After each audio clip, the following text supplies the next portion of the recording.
역사잡기 2부입니다. 화제의 뜬 뉴스 먼저 정리해보죠. CBS의 김효은 기자 어서 오세요. 네, 안녕하세요. 첫 번째 뜬 뉴스요. 네, 모기 조심하셔야겠습니다. 오늘 질병관리본부가 일본뇌염주의보를 발령했습니다. 벌써부터요? 아이고. 네. 부산에서 작은 빨간집 모기가 확인이 됐는데 이게 암갈색을 띠는 소형 모기입니다. 주로 야간에 흡혈을 하고요. 작은 빨간집 모기가 발견되면 주의보가 발령되고 모기에서 일본뇌염 바이러스가 발견되거나 일본뇌염 환자가 발생하면 경보가 발령됩니다. 아직은 주의보 단계죠. 네, 통상적으로는 4월 20일 전후로 이렇게 주의보가 발령이 됐었는데 봄철 고온 현상 때문에 시기가 앞당겨졌다고 합니다. 아하. 네, 그리고 매개모기에 물린다고 다 위험한 건 아니고요. 99%는 증상이 없거나 열을 동반한 가벼운 증상을 보입니다. 그런데 일부는 급성 뇌염으로 진행이 되고 그중 20-30%는 사망에 이를 수도 있습니다. 네. 네, 그리고 실제로 지난해 9명 중에서 2명이 사망한 것으로 잠정 집계가 됐습니다. 예. 특히 일본 뇌염 환자의 90% 이상이 40대 이상 중장년층이라고 하니까 각별히 주의하셔야겠습니다. 왜 40대 이상에서 유난히 많이 발병하죠? 네, 어린이 대상 무료 접종이 도입된 게 1985년이거든요. 아. 네, 그래서 일본 뇌염 백신이 도입되기 전 세대 같은 경우는 접종을 하지 못해서 항체를 보유하지 못했을 가능성이 큽니다. 네. 그래서 지금이라도 접종이 권장이 되고요. 특히 면역력이 없거나 고위험군이라면 더더욱 접종을 하셔야겠습니다. 그리고 생후 12개월에서 만 12세 아동 같은 경우는 국가 예방접종 지원 대상이잖아요. 예. 그래서 그 일정에 따라 접종을 하면 되고 그리고 일상생활에서 일본 뇌염을 예방하려면 야외 활동을 할 때 긴 바지와 긴 소매 옷을 입으시고 집에서는 모기장이나 기피제를 사용하시는 게 좋습니다. 네, 모기 조심 그리고 이 백신 주사 맞는 것도 한번 고려해 보셔야 되겠어요. 고령층에 특히 면역력이 좀 취약해지신 분들 말이죠.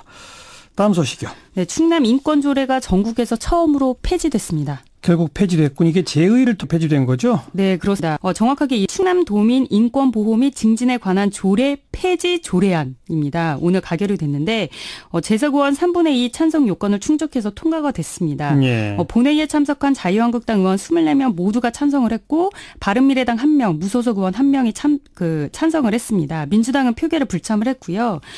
인권조례를 시행 중인 전국 16개 시도 가운데 인권조례가 이제 폐지된 게 처음입니다.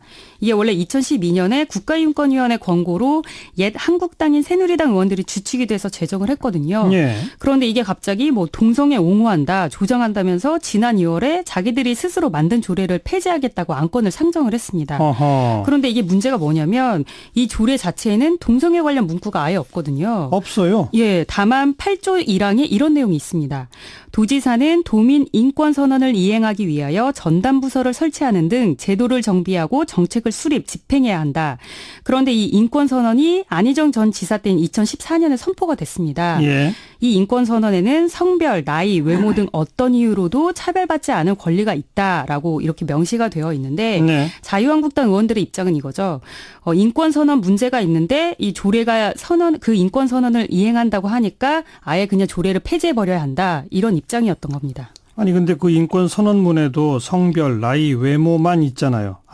등 어떤 이유로도 이런 네네. 표현이 걸린다. 네네. 여기에 이제 네네, 그렇죠. 어쨌든 인권조례 그 자체가 없어지게 되면 인권 정책을 도가 하게 되는 데는 여러 가지 정책적 공백이 생기는 거 아니에요? 네, 이 조례가 도지사가 도민 인권을 보호하고 증진하기 위해서 해야 할 일들 규정하고 있거든요. 예. 예를 들자면 5개년 인권 정책을 세운다든지 인권 협의체, 인권 지킴이단, 인권위원회, 인권센터 이렇게 운영할 수 있는 법적인 근거를 마련하고 있는 겁니다. 예. 그런데 예. 이 조례가 없어지면 운영하기도 어렵고 또 실제로 예산을 배정하는 문제도 어려워지거든요. 네. 그렇다면 도대체 왜 한국당은 이거를 폐지하려고 했을까? 아까 동성애 관련해서 말씀드리긴 했는데 6월에 지방선거가 있지 않습니까? 예. 그래서 보수 기독교 세력을 결집하려고 이렇게 무리수를 뒀다. 이런 분석이 있고요. 네. 이거 관련해서 지역사회는 물론이고 정치권에서 이 폐지에 대해서 굉장히 반발하고 있습니다. 그리고 충남도는 대법원에 제소하는 방안을 검토하고 있고요. 충청남도 말고도 자유한국당이 절대 다수 의석을 차지하는 다른 지방의회도 많은데 유독 충남이 지금 앞서간 거네요. 어찌 보자면. 네, 그런 거죠. 그래요. 다음 소식이요. 네, 그 마루타라는 단어 아실 텐데요. 예. 그 2차 대전 당시에 생체 실험, 세균 실험이 됐던 대상을 이제 마루타라고 하는데 예. 여기 이제 한국인도 포함이 됐었습니다. 그래서 그래요, 예. 예, 우리가 꼭 알아야 할 뉴스인데요.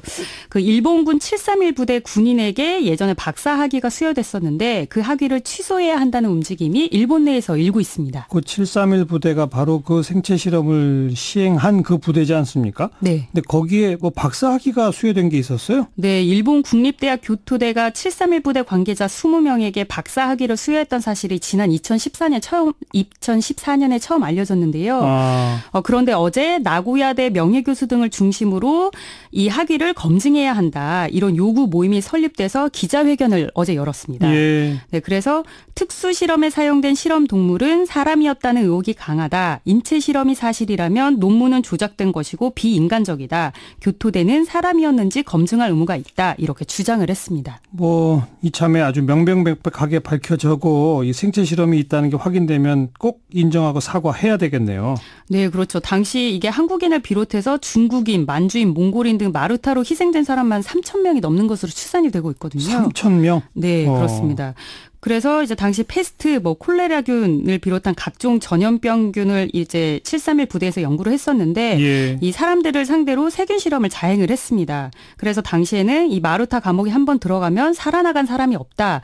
이런 말까지 나왔었는데요. 예. 이 문제가 뭐냐면 2차 대전 종전 당시에 미국이 연구 결과를 받는 조건으로 이 부대장을 비롯한 관련자들 처벌 안 하겠다. 이렇게 협상을 했었습니다. 미국도 문제군요. 네, 그래서 이게 당시에 진상규명은 물론이고 처벌이 이루어지지 않았었는데 뭐 예. 이참에 좀 그 진상규명만이라도 좀 제대로 됐으면 하는 바람입니다. 그렇게 실험한 결과로 연구 논문을 만들어서 박사 학위를 땄었다. 그런 얘기군요. 네. 정말 진실이 밝혀져야 되겠습니다. 수고하셨어요. 네, 감사합니다. 김효은 기자였습니다.